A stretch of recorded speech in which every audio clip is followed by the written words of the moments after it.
YouTube family. Y'all see what it is. Y'all see what it is. We got Lindsay. She ready. She ready to roll. We got Seabiscuit. My sea bag from my days in the military. Look, I still got the stencil and stuff on it. It's from my days in the military. SAYNIA. Let's see, look at there. I drew the medical symbol on my bag. SAYNIA has dubbed this bag Seabiscuit. This is what we use to travel with, primarily when we're traveling to Atlantic City. Oh, 1 second, y'all. Phone call.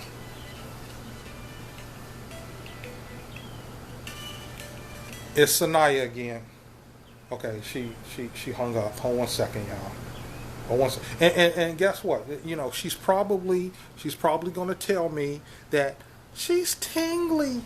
Oh no! Wait a minute. She just got off work. That's what that is. Hold 1 second. Hold 1 second, y'all.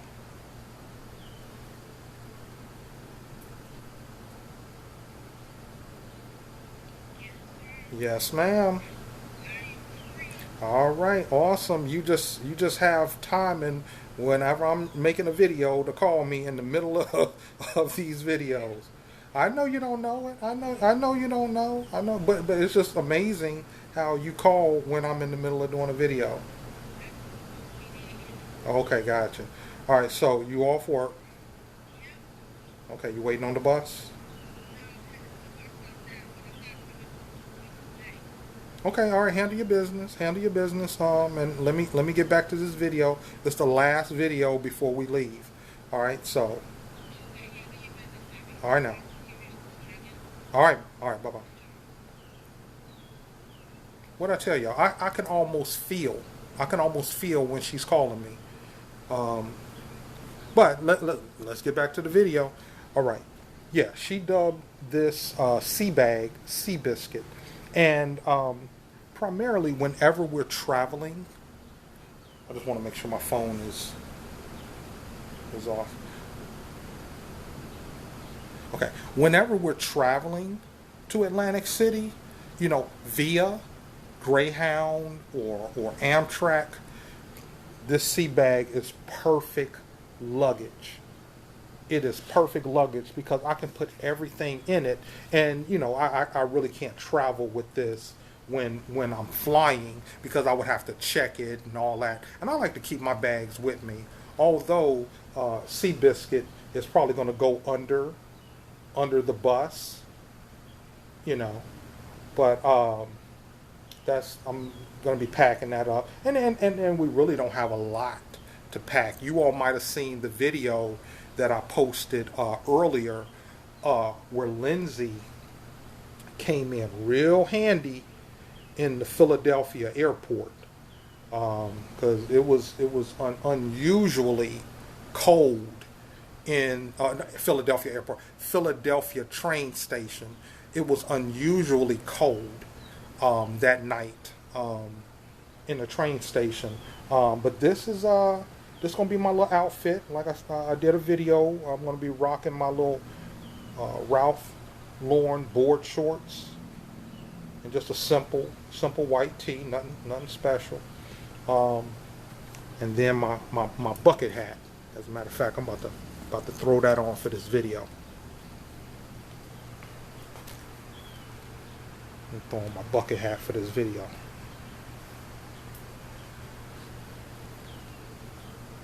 All right, y'all. So let's get into it. This is chapter 6. This is chapter 6 of the Blue Bucket Chronicles. Okay, and real quick, I did want to address some messages or some comments before I get started with that, because you know, just like I was telling SAYNIA on the phone, this is probably the last video I'm making before we leave out to go to Atlantic City for the 4th of July weekend. Um, uh, Sister Dolores, thank you, sis. Hello, Martin. Always good to see you and your beautiful lady. I just love how the story time videos. I just love the story time videos. Very interesting. I would like to give you a shout out because you always giving us a shout out. I love that you do that for us. That is so considerate. So shout out to you, Martin. You know what, and Sister Dolores, I just do that just to keep the connection going. That's all this is. Just connecting with my audience, connecting with the people that are connecting with me. You know, that's all that is. You know, Sister Shirley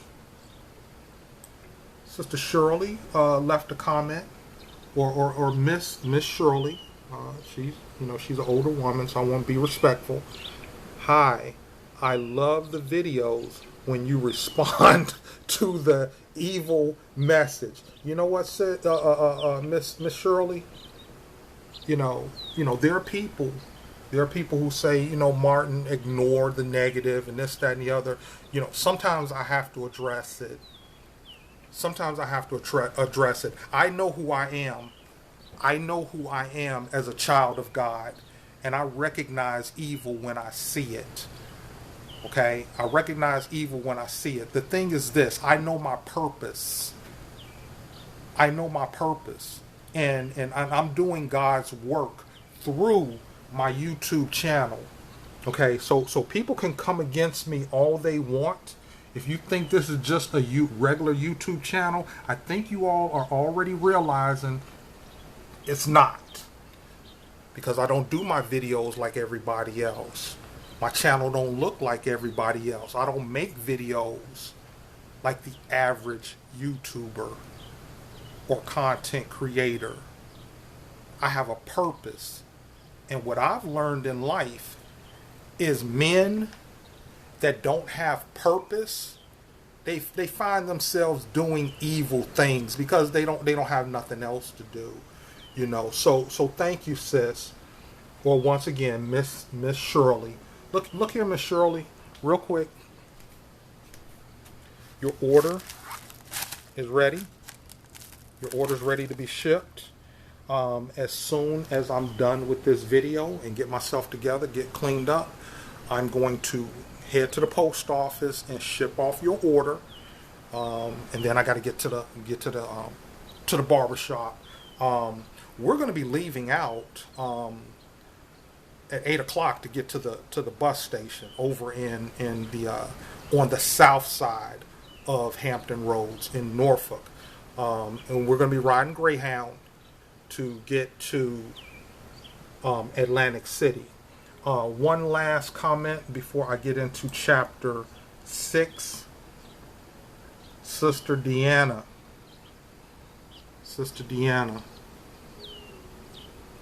She says here, okay, I am finally watching the first chapter. Okay? She says she's finally watched the first chapter. And then right here,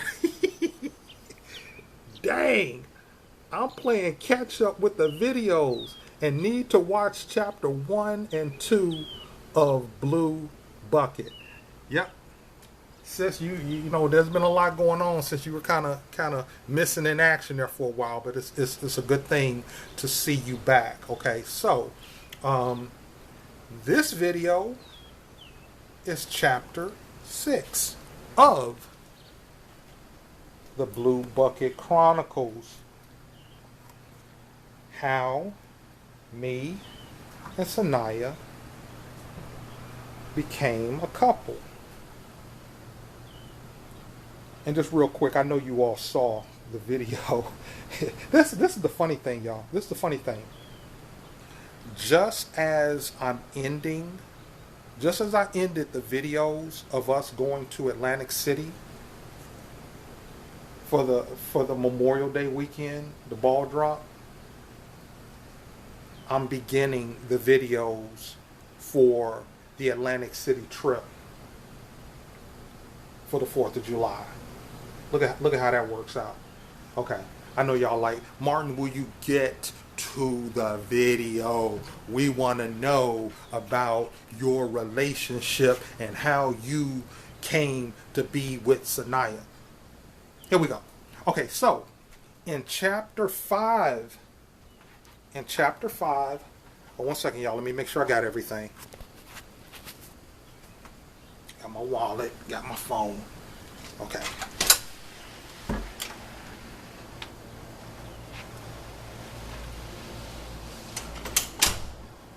In chapter 5, I talked about how me and Sharon began to kind of develop our relationship from the standpoint, it's not just a casual relationship now. I'm working on us building something together. And I'm kind of the architect. Okay, I'm kind of the architect of what we're building, primarily because I'm trying to construct the life that I want to live, and hopefully, and that's always my thing. That has always been my thing. I have an idea of the type of life I want to live. Oh, 1 second, I'm in the hallway with somebody. Hey, sis. She did that first, didn't she? What? She was a boy or a girl. Oh, it's a girl. Okay, I'm just gonna let them go down. Yeah. Was she a girl? Yeah.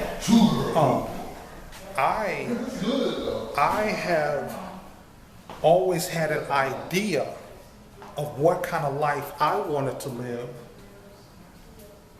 but I try to find someone who wants the same. You know, so that's the thing. If you want the same thing that I want, you know, I'm gonna, you know, say, hey, this is how we're gonna do it. This is how we're gonna get there. And I know there are some women that don't agree with that, but this is the kind of man that I was raised to be, which is a leader of a household. It is what it is, y'all. It is what it is. Okay, and that's how I approached the relationship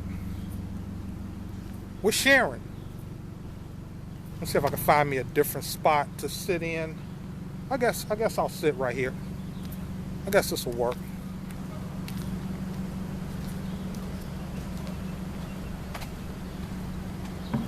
You all see we got another hotel complex right next to us. I don't know if you can see through there, but there's another hotel complex on the other side of this fence.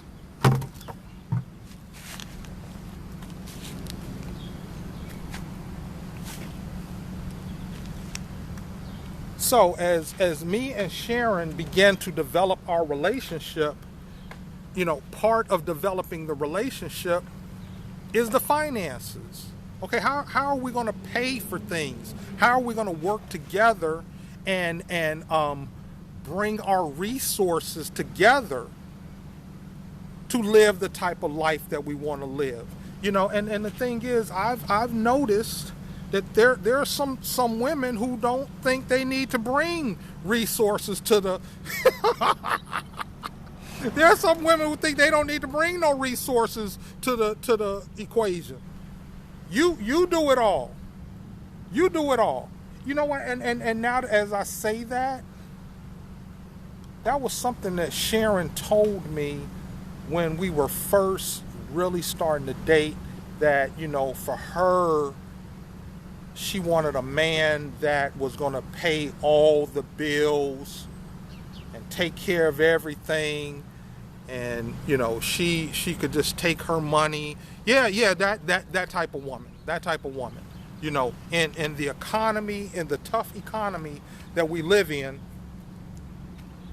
that was something that she had said to me. You know, I'm looking for a man to try to, that's going to pay for everything. And, you know, so I can just take my money and sit back and just take care of this and take care of that. And I would venture to say at one time the economy was such a way that a man could work one job. And he might work two jobs if he was trying to get extra stuff, but one job would be sufficient to raise a family where the wife could stay home and raise the children and take care of the house. That's another conversation, but let's just get back to this one. For me, it was a thing of how can we bring our resources together to build something. And I encouraged her to start her own business selling cake slices. And she began to start selling cake slices. And the business got so good for her that I said, hey, look, I think we can do this full time. If you're selling cake slices, you can start selling food. You can start selling plates. And this was something that I always told her. Listen here, y'all. And this is one of my philosophies with business. I said, people don't have to smell good. That's one of the things that I do. Is I sell fragrances. I keep saying that, but anyway, people don't have to smell good. People don't have to get a haircut. They don't have to get a haircut. Now, they have to wear clothes, and I do sell clothes. Okay, so that is one thing that I do sell as a necessity for human life. But one thing people have to do is eat. And I would tell her that all the time. Sharon, people have to eat. And if you are selling food, you're going to prosper. Okay? So once again, we got to the point where I encouraged her to go full time with her cake business and her food business. And I would do my best to support the household,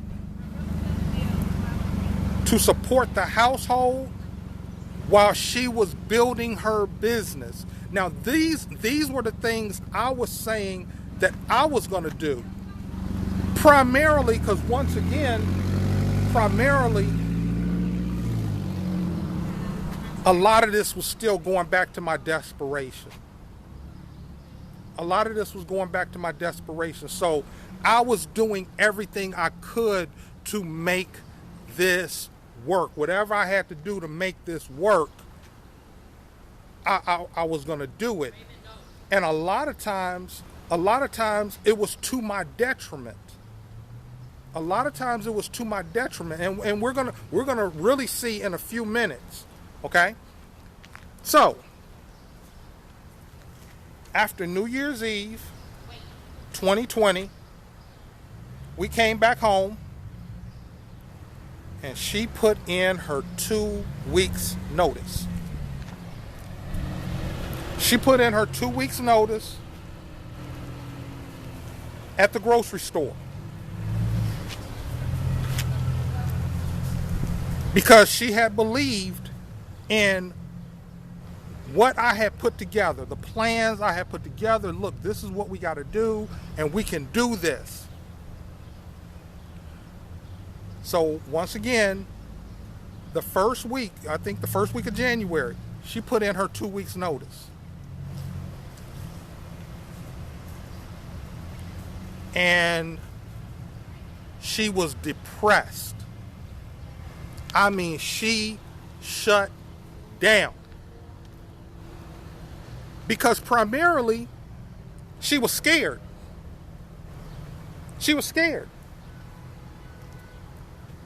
Once she left her job, it wasn't like she left her job ready to go at it, ready to go at her business, this, that, and the other, she went in a whole other direction. Instead of quitting her job and saying, okay, let's go for it. Let's go for it. Now, for about 2 weeks to a month, she was sleeping all day. She was sleeping all day. Somebody got a little puppy out here.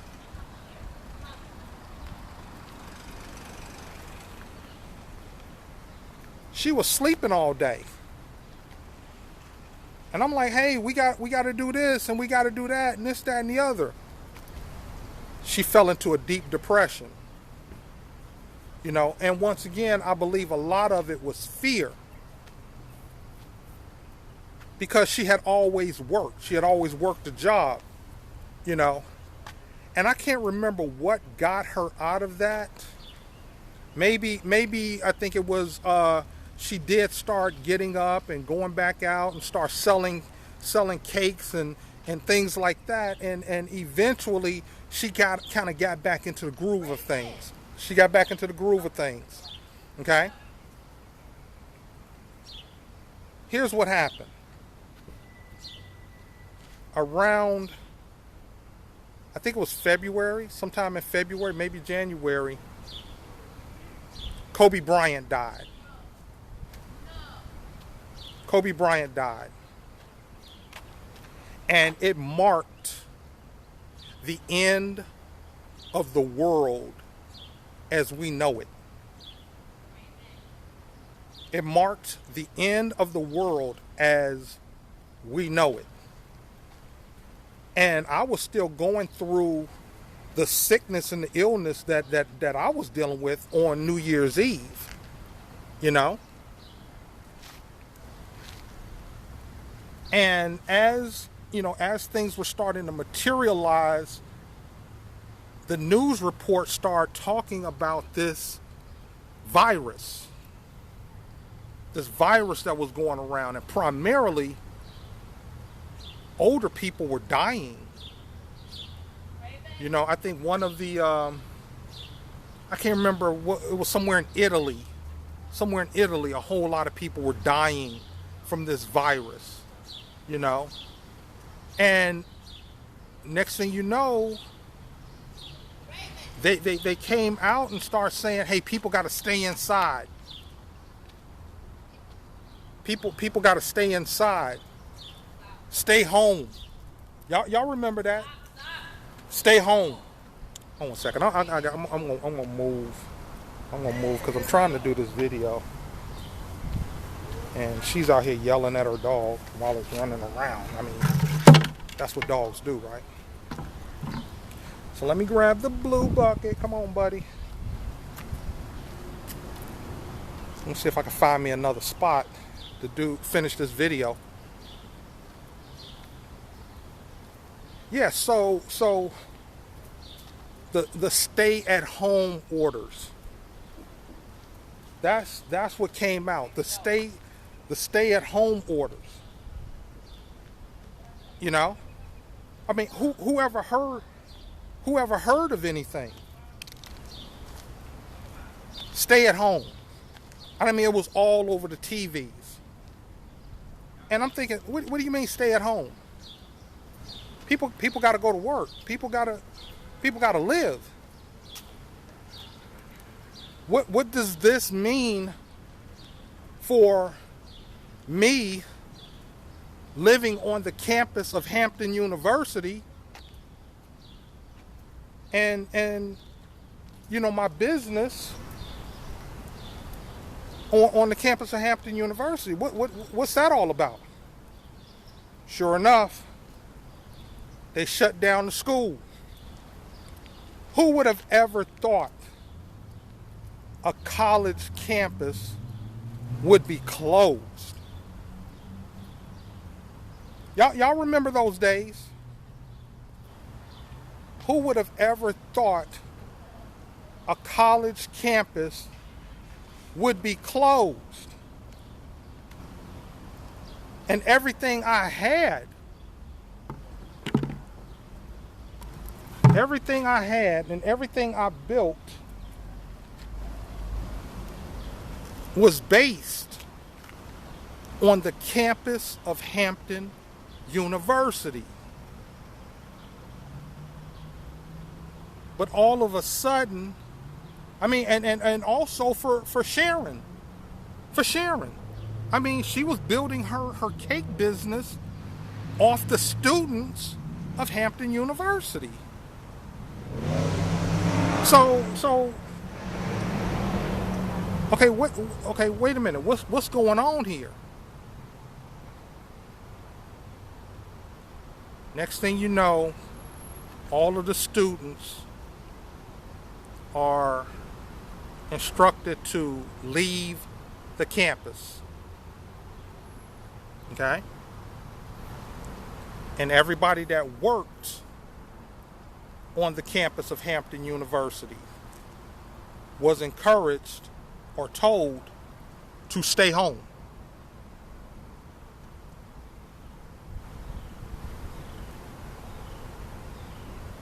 And as for me,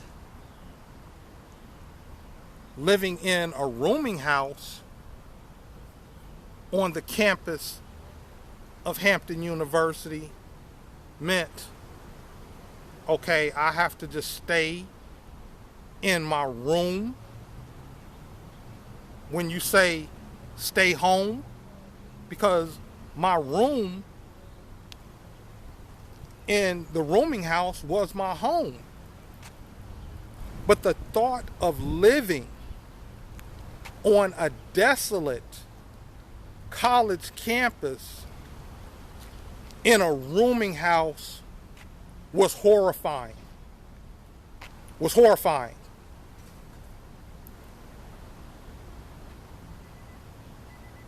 So guess where my stay at home was? For me, staying at home was staying with Sharon and her daughter. That's what staying at home meant for me at that point. I was staying at home with a woman and a child. And a woman that I had just started a relationship with. I mean, we had been in a relationship for about 3-4 months. You know, and that's not enough time to really get to know somebody and understand them and understand their tendencies and everything like that. But we both thought it was a good idea that I lived with her during the stay at home order that was across the globe. Okay, so you can imagine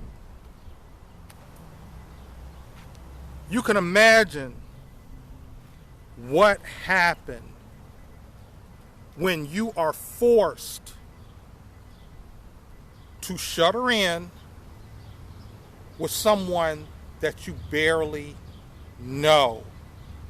Okay? And on that note, stay tuned for chapter 7.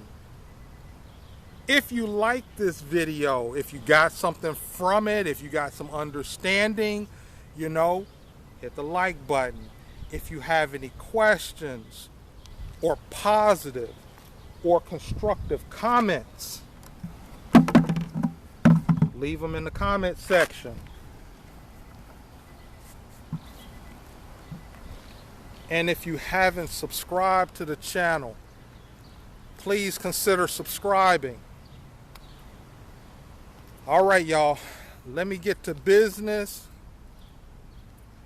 because we are about to head out to Atlantic City for the 4th of July. I want to thank you all who are supporting the channel, Not only by watching the videos and commenting on the videos. It's greatly appreciated.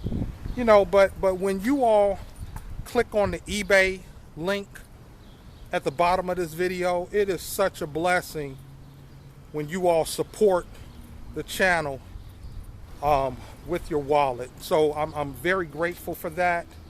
But like I said, it's time for us to time for me to get myself together. I still got work to do. SAYNIA just got off work. Okay, so she's heading home. But thank you all for watching. Thank you for clicking on and tuning into this video. Have a great day. Be blessed and be a blessing.